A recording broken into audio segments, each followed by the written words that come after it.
ఇంకేముంది,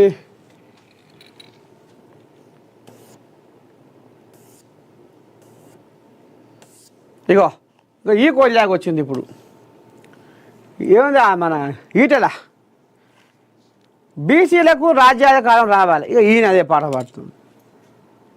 బీసీలకు రాజ్యాధికారం రావాలని బీజేపీ వాళ్ళు, బీసీలు బాగుపడాలని కాంగ్రెస్ వాళ్ళు, బీసీలు చల్లగా బతకాలని బీఆర్ఎస్ వాళ్ళు. మరి మీరు ఉద్దారకం చేస్తుంటే ఎవరు వద్దంటుర్రు బీసీలకు? ఏం కథలు, అబ్బా అబ్బా అబ్బా అబ్బా, ఎవరి మటకు వాళ్ళే వేసేవంటి కథలు అసలు కథలు అలుకపోతుర్రు. కథలు అంటే కథలే పార్టీలే. అయినా బీసీలకు సోయలేదు. బీసీలేమో సుఖమైన వల్ల, బీసీలేమో ఐక్యత గల, ఒక ఆయన సంచిలా ఒక ఆయన బుట్లే. మన పొద్దుకి సంచిలో ఉన్న ఆయన తెల్లారి బుట్టిలో పోతాడు, తెల్లారి బుట్టిలో ఉన్న ఆయన పొద్దుకి సంచిలో పోతాడు. బీసీలేమో సుఖమైన కోల్యాగల. బీసీలు అందరూ ఐక్యతగా ఉండి పోరాటం చేస్తే గిందాకెందుకు వచ్చు? ఇన్ని ఏళ్ళ పడంతో ఇట్లెందుకు పండుకును బీసీల కథ? ఒక ఆయన పోయి ఆయన సంఖలో జోరుతాడు, ఆ లీడర్ సంఖలో జోరుతాడు. ఒక ఆయన పోయి ఇంకో లీడర్ సంఖలో జోరుతాడు. ఇంకొక ఆయన నేనే బీసీలకు న్యాయం చేస్తున్న మునగాన్ని, ఇక నా పాటి మొగోడు ఉన్నాడని ఒక ఆయన అంటాడు. రారి అని నా తొగల రారి అని ఒక ఆయన అంటాడు. ఒక ఆయన పోయి ఇంకో లీడర్ సంఖలో జోరుతాడు. లాస్ట్కు ఆఖడకు బలయ్యేది పల్లెటూరులో ఉన్న ఏం తెలియని అమాయక బీసీలు. వీళ్ళ స్వార్థాల కోసము, వీళ్ళ పొట్టతిప్పల కోసం వీళ్ళు ఇక నానా రకాల యాలతోటి చిన్న సన్న కథ.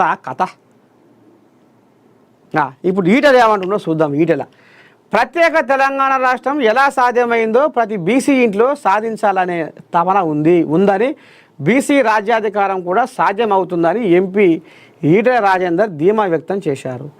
ఆశయాన్ని ముద్దాడే వరకు ఐక్య ఉద్యమాలు చేద్దామని బీసీ బంద్కు ఒక రాజకీయ పార్టీకి సంబంధించింది కాకుండా యావత్ తెలంగాణలో 52% ఉన్న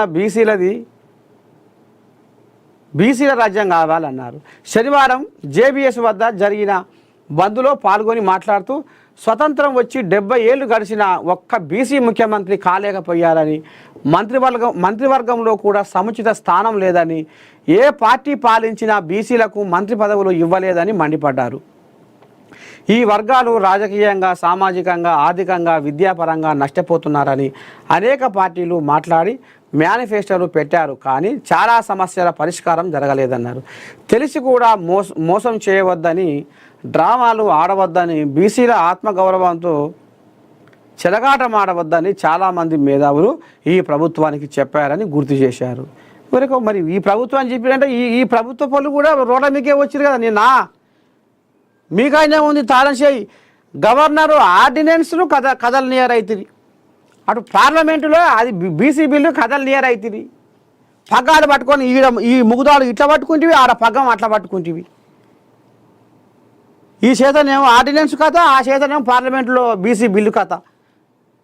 2 పగ్గాలు చేత పట్టుకుంది మీ బీజేపీ లేనట. మళ్ళీ ఈటెల రాజేందర్ ఎంత ముద్దుగా మాట్లాడుతుండో బీసీలకు రాజ్యాధికారం రావాలని. అందుకనే నిన్న జనాలు కూడా గదే అంటున్నారు.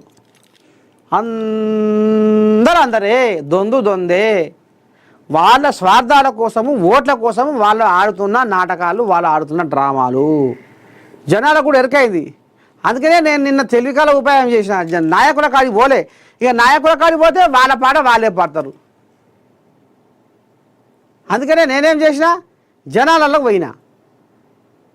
జనాలలోనే కదా మనకు అసలైన నిజాలు బయటకు వచ్చేది. అందుకనే నిన్న నిజాలు బయటకు వచ్చినాయి. వీళ్ళంతా వాళ్ళ స్వార్థం కోసము రాజకీయ డ్రామా ఆడుతున్నారు అనేది బయట పెట్టిన జనాలు. ఎవ్వరేం సొక్కమైన వాళ్ళు గారు, అందరే బీసీల రాగం ముంగటేసి లబ్ధి పొందాలని వాళ్ళు, లబ్ధి పొందాలని వీళ్ళు, బీసీల పాటపాడి 100 మార్కులు కొట్టాలని ఇంకొకరు. అంతేగాని ఇలా బీసీలు అంటే ప్రేమ, బీసీలకు ఏదో చెయ్యాలనేది మాత్రం ఎవ్వరికి గుండెలా ప్రేమ మాత్రం లేదు అనేది జనాలు నిన్న కుండ బద్దలు కొట్టిరు రాణిగంజిలా. చూడురి, కొంతమంది ఎలాగ చూడడంలో ఉంటే, లైవ్ చూడడంలో ఉంటే కొంతమంది చూడురి. ఏంది రాణిగంజ్లో జరిగిన ప్రోగ్రాము ఏఎన్ఎన్ న్యూస్ తెలుగు అని కొట్టి రాణిగంజ్ అని కొట్టి బీసీ రిజర్వేషన్ల కథ ఏంది జనాలు ఏమంటారు అని కొడితే మీకు వస్తుంది.